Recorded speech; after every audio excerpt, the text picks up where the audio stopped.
आप सभी साथियों को जय हिंद। मेरा नाम प्रबल है। अध्ययन मंत्र के यूट्यूब चैनल पे आपका मैं बहुत बहुत स्वागत करता हूं। आप सब लोगों को पता है कि सुबह में 7 बजे आप सब लोगों को देखने को मिलता है सिलेक्शन सीरीज।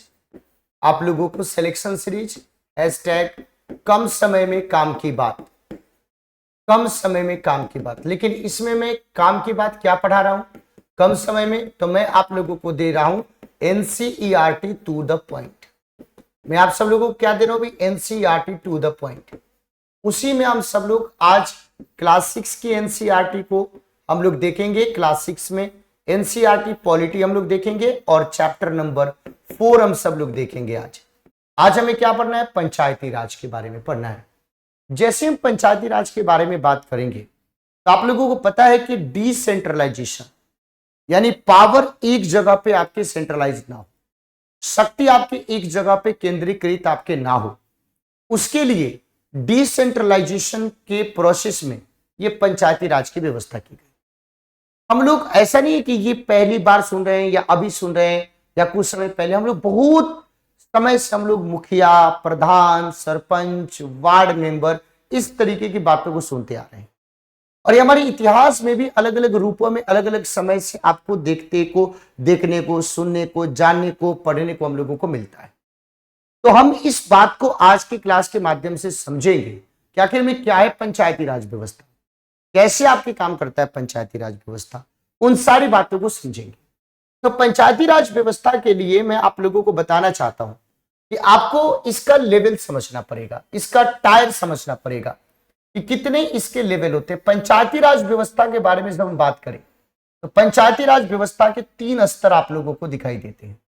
कितने स्तर आपको दिखाई देते हैं भाई, तो पंचायती राज व्यवस्था के आपको 3 स्तर आपको दिखाई देते हैं। पंचायती राज व्यवस्था के 3 स्तर आपको दिखाई देते हैं। आपने बोले कि ठीक बात, जो सबसे निचले लेवल पे आपको दिखाई देता है, वो सबसे निचले लेवल पे दिखाई देता है, उसको बोलते हैं विलेज लेवल, यानी गांव के स्तर पे आपको दिखाई देता है। और इसको क्या बोलते हैं हम लोग, विलेज पंचायत कहते हैं। इसको हम लोग क्या कहकर के एड्रेस करते हैं, तो हम लोग इसको बोलते हैं विलेज पंचायत, यानी हम लोग इसको कहते हैं ग्राम पंचायत कह करके एड्रेस करते हैं। इसको क्या कहते हैं हम सब लोग, गांव के स्तर पे क्या दिखाई देता है भाई, ग्राम पंचायत आपको दिखाई देता है। फिर उसके बाद आप उससे ऊपर आते हैं ब्लॉक के लेवल पे, ब्लॉक के लेवल पे आते हैं। तो ब्लॉक के लेवल पे जब आप आओगे तो वहां पे आपको क्या दिखाई देगा भाई, तो ऐसे दिखाई देगा जनपद पंचायत। क्या दिखाई देगा, जनपद पंचायत, या इसी को हम सब लोग क्या कह करके एड्रेस करते हैं, इसी को हम लोग पंचायत समिति कह करके एड्रेस करते हैं। इसी को हम लोग क्या कह करके एड्रेस करते हैं, पंचायत समिति कह करके एड्रेस करते हैं। सबसे ऊपर जब आप जाओगे तो कौन सा लेवल आपको दिखाई देगा, डिस्ट्रिक्ट लेवल आपको दिखाई देगा।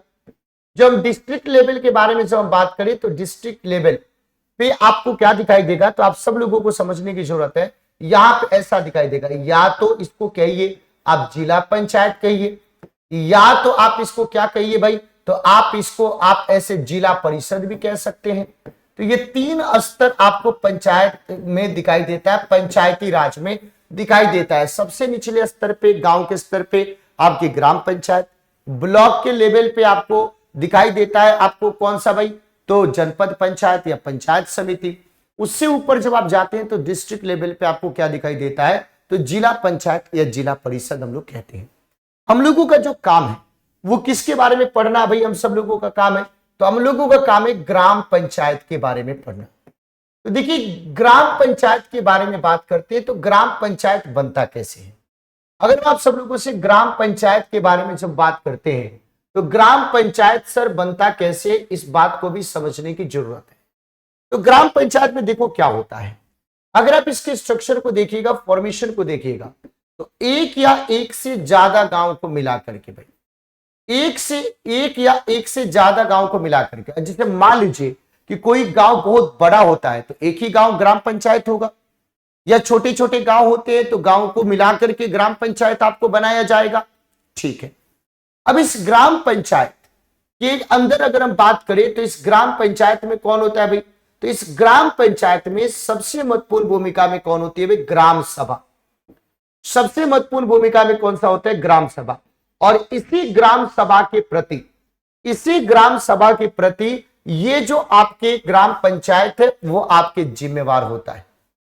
तो ये जो ग्राम सभा के बारे में बात करें तो ग्राम सभा में कौन से लोग, तो भाई जिस गांव की सभा है, अगर आपको सदस्य बनना है, अगर मान लीजिए कि ग्राम सभा के आप मेंबर बनना चाहते हैं, ग्राम सभा के मेंबर बनना चाहते हैं, ग्राम सभा के सदस्य बनना चाहते हैं, तो इसके लिए जो अनिवार्य शर्त है वो अनिवार्य शर्त क्या है भाई, तो इसके लिए अनिवार्य शर्त है कि आपकी जो एज है वो एज आपकी कितनी होनी चाहिए, तो एज 18 या 18 साल से ज्यादा का होना चाहिए। दूसरी बात, एज 18 या 18 साल से ज्यादा की होनी चाहिए।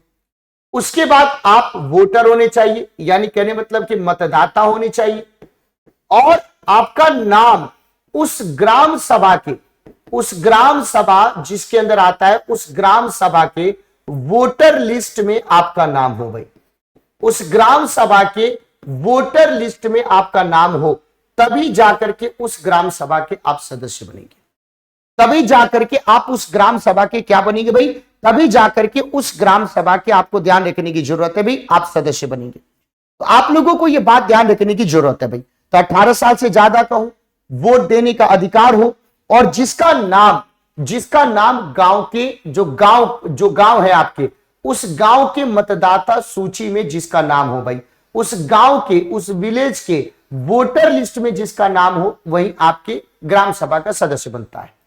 ठीक है भाई।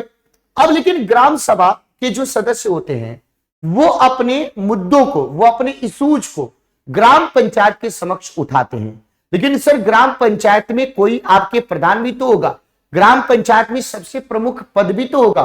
तो ग्राम पंचायत के बारे में जब हम बात करें तो सबसे प्रमुख पद के तौर पे आपको कौन दिखाई दे देते हैं, सरपंच आपको दिखाई देते हैं। जब सरपंच के बारे में बात करते हैं तो सरपंच क्या होते हैं भाई, तो सरपंच आपके इलेक्टेड होते हैं, इलेक्शन होता है। तो जो ये इलेक्शन होता है उसमें इलेक्शन में वोटर के तौर पे कौन पार्टिसिपेट करते हैं, तो उस इलेक्शन में वोटर के तौर पे कौन पार्टिसिपेट करते हैं, तो उस पूरे के पूरे ग्राम पंचायत के, पूरे के पूरे आपके ग्राम पंचायत के, पूरे के पूरे ग्राम पंचायत के आप सब लोगों को ध्यान रखने की जरूरत है कि जितने भी आपके 18 या 18 साल से ज्यादा के जो वोटर होते हैं वो आपके पार्टिसिपेट करते इनके चुनाव। जब इनका चुनाव हो जाता है तो इनका कार्यकाल कितने सालों के लिए चुने जाते हैं भाई, तो ये 5 साल के लिए आपके चुने जाते हैं। ये कितने साल के लिए चुने जाते हैं भाई, 5 साल के लिए चुने जाते हैं। अब आप सब लोगों को यह भी ध्यान रखने की जरूरत है कि जो गांव है वो गांव आपके छोटे छोटे वार्ड में बटा होता है। इसमें बटा होता है भाई, छोटे छोटे वार्ड में आपके बटा होता है। छोटे छोटे वार्ड में क्या होता है भाई, तो छोटे छोटे वार्ड में आपके बटा होता है गांव। आपने बोला कि ठीक है सर गांव आपके छोटे छोटे वार्ड में बट गया, उसमें से ये जो आपके छोटे छोटे वार्ड में बटे होते हैं वो प्रत्येक वार्ड के अपने प्रतिनिधि होते हैं भाई। प्रत्येक वार्ड में आपके अपने प्रतिनिधि होते हैं, जिसको क्या बोला जाता है, जिसको वार्ड मेंबर कहा जाता है, जिसको क्या बोलते हैं भाई, पंच बोलते हैं। और ये पंच का भी क्या होता है भाई, इलेक्शन होता है। और इसको जैसे मान लीजिए कि आपने ये गांव मान लिया, ये गांव आपने मान लिया पी, इस गांव में बहुत सारे वार्ड आपको ए बी सी, तो अगर मान लीजिए कि सी वार्ड का कोई पंच बनेगा तो उसको कौन वोट देगा, तो सी वार्ड के ही जो आपके वोटर्स है वो आपके क्या करेंगे, वोट देंगे भाई। अब आपने बोला कि सर ठीक, एक और यहां पे महत्वपूर्ण पद होता है, उसको भी हम लोगों को समझना है। वो कौन सा पद होता है भाई, आपके सचिव। तो ये जो सचिव होता है, सेक्रेटरी होता है, इसका इलेक्शन नहीं होता है, इसका इलेक्शन नहीं होता है। ये क्या होता है भाई, तो गवर्नमेंट के द्वारा अपॉइंटेड होता है भाई। ये किसके द्वारा अपॉइंट होता है भाई, तो अपॉइंट बाय गवर्नमेंट। ये किसके द्वारा अपॉइंट होता है भाई, तो अपॉइंट बाय गवर्नमेंट। इसका काम क्या होता है, तो ये ग्राम पंचायत के साथ साथ ये ग्राम सभा का भी सचिव होता है। इसका काम है समय समय पे ग्राम पंचायत ग्राम सभा की बैठक को बुलाना, उसके जो भी आपके निर्णय होते हैं, जो भी आपकी बातें होती है, उसको प्रॉपर तरीके से रिकॉर्ड करना।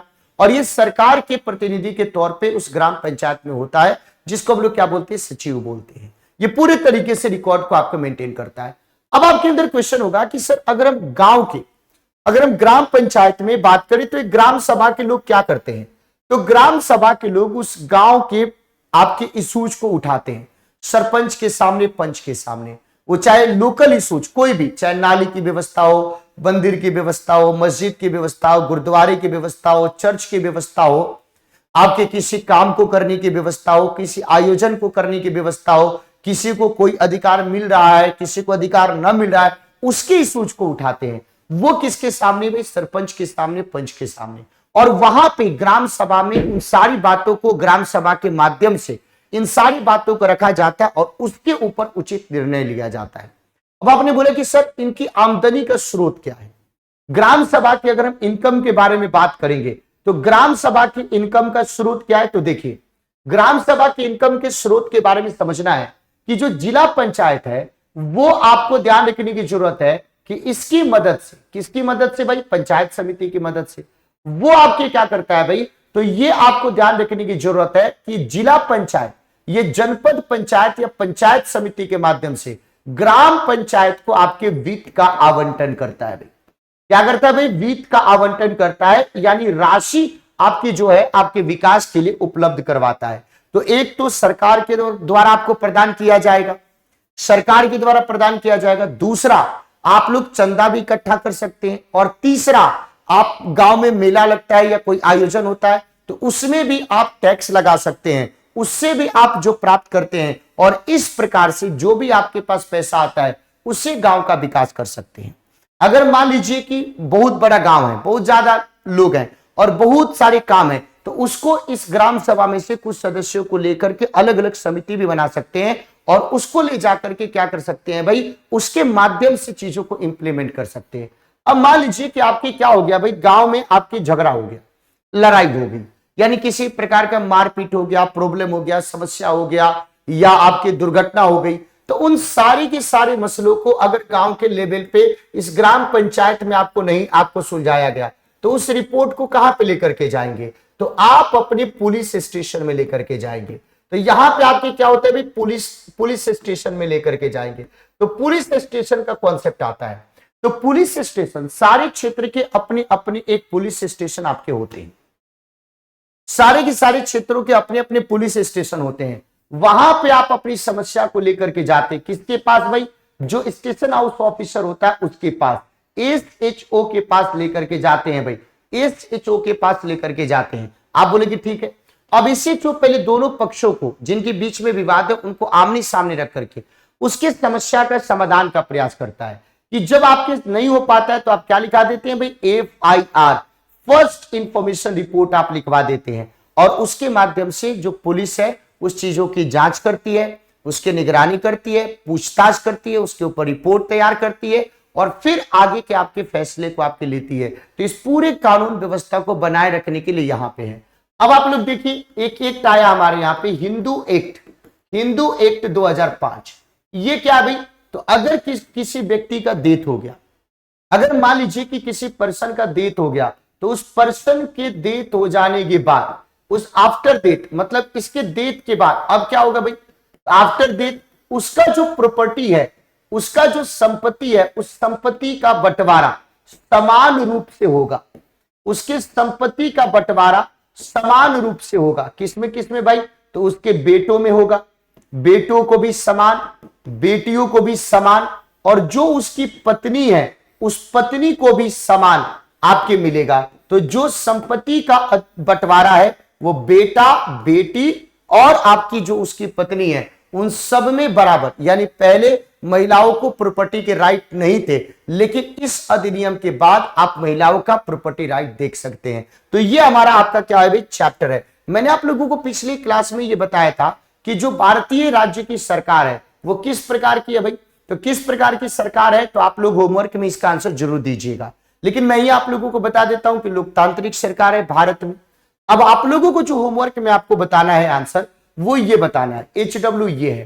क्वेश्चन ये बोला है कि हिंदू उत्तराधिकारी संशोधन अधिनियम 2005 मृतक पिता की संपत्ति में समान अधिकार प्राप्त होता है पत्नी, पुत्र पुत्र, पुत्रियों को, पत्नी पुत्र पुत्र, भाई को पत्नी, पुत्र पुत्री, बहन को पुत्री पुत्री, पुत्र और भाई भाई को। तो इसमें से कौन सा सही आंसर होगा? आप लोगों को होमवर्क में आंसर जरूर देना है। फीडबैक आप लोग अपना जरूर दीजिएगा कि ये क्लास आपको कैसी लगी है भाई। तो धीरे धीरे करके हम लोग एनसीईआरटी के एक क्लास में एक चैप्टर कम समय में काम की बात के माध्यम से करते जाएंगे। सेशन अच्छा लगा हो तो सेशन को लाइक करना, चैनल को सब्सक्राइब करना। अध्ययन मंत्र कनेक्टेड एप्लीकेशन पे सारे ऑनलाइन कोर्सेज अवेलेबल है, आप वहां पे हमें ज्वाइन कर सकते हैं। साथ ही साथ अपने दोस्तों को शेयर करना और फीडबैक देना और कमेंट में आंसर बताना अनिवार्य है, तभी आपकी क्लासेस आपकी चलती रहेगी, ताकि हमें पता चले कि कितने बच्चों के लिए क्लास आपकी जरूरी है। तो जब आपकी संख्या हमें ज्यादा नजर आएगी तो हम इस क्लास को अंतिम समय तक कंटिन्यू रखेंगे। अगर आप लोग थोड़ी सी भी लापरवाही या आलस करोगे तो क्लास को आगे चलाने का कोई फायदा नहीं होगा। आपका बहुत बहुत धन्यवाद। Thank you so much. जय हिंद साथियों।